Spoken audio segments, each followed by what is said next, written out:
El origen de las especies. Charles Darwin.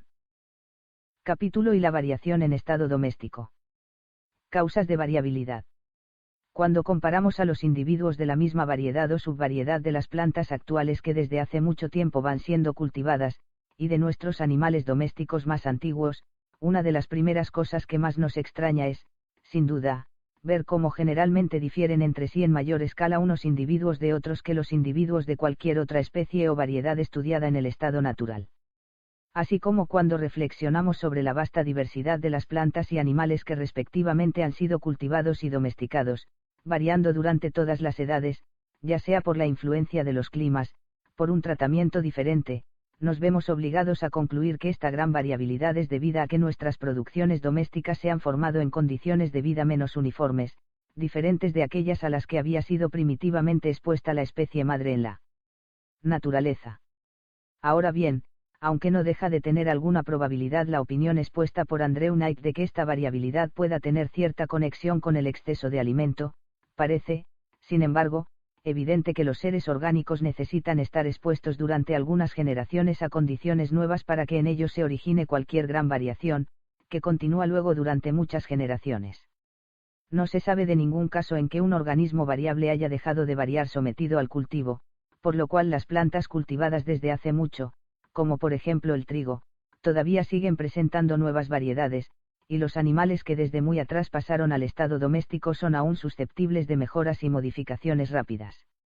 Después de dedicarle al asunto mucha atención, debemos decir que, al parecer, las condiciones propias de la vida obran de dos modos: un grado, directamente sobre el conjunto de la organización o sobre ciertas partes tan solo; 2 grados, indirectamente, afectando al sistema reproductivo.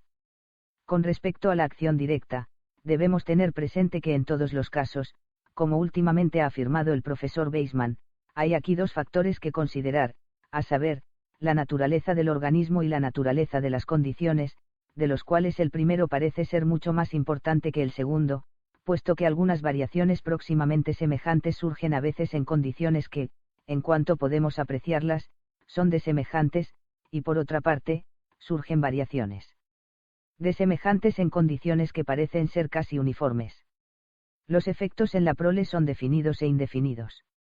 Serán definidos cuando toda o casi toda la descendencia de los individuos expuestos a ciertas condiciones, durante algunas generaciones, salga a la luz modificada de la misma manera, y no olvidemos que es en extremo difícil llegar a determinada conclusión respecto de la extensión de los cambios que de este modo han sido definidamente introducidos. Puede, sin embargo, caber ligera duda sobre muchos cambios de poca monta, tales como el tamaño, a causa de la cantidad de alimento, el color motivado por la naturaleza del mismo, el espesor de la piel y del pelo causado por el clima, etc. Así, por ejemplo, cada una de las innumerables variaciones que vemos en el plumaje de nuestras aves debe de haber tenido alguna causa eficiente, y si ésta tuviera que obrar uniformemente por una larga serie de generaciones en muchos individuos, todos se modificarían probablemente del mismo modo.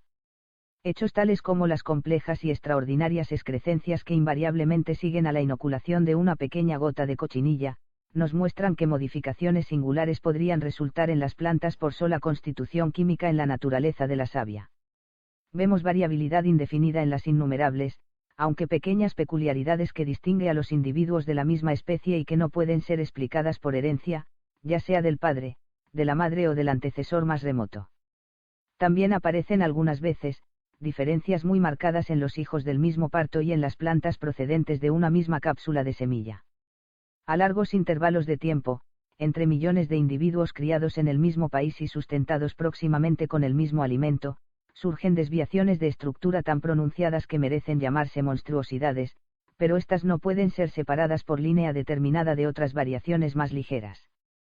Todos los cambios de estructura, ya sean en extremo insignificantes, o profundamente marcados, que aparecen entre muchos individuos que viven juntos, pueden ser considerados como efectos indefinidos de las condiciones de vida de cada organismo individual, casi del mismo modo en que un escalofrío afecta a diferentes hombres, de manera indefinida, según el estado de sus cuerpos o constitución, causando toses o resfriados, reumatismos o inflamaciones de órganos diversos. Este audio es propiedad de www.bibliotecaenaudio.com. Algunos naturalistas han sostenido que todas las variaciones están en relación con el acto de la reproducción sexual, pero esto es ciertamente un error, pues hemos dado en otra obra una larga lista de plantas locas, como los jardineros las llaman, es decir, de plantas que han producido de repente un solo botón con carácter nuevo y algunas veces muy diferente del de los otros botones de la misma planta. Estas variaciones de vástagos, así suelen llamarse, pueden propagarse por injertos, tallos, etc., y algunas veces por semilla, y aunque ocurren rara vez en la naturaleza, distan mucho de ser escasas en el cultivo. Efectos del hábito y del uso o desuso de las partes. Variación correlativa. Herencia. Hábitos cambiados producen efectos hereditarios, según se ve en el periodo de la florescencia de las plantas cuando se las transporta de un clima a otro. En cuanto a los animales, el uso o desuso de las partes ha tenido en ellas una influencia más marcada.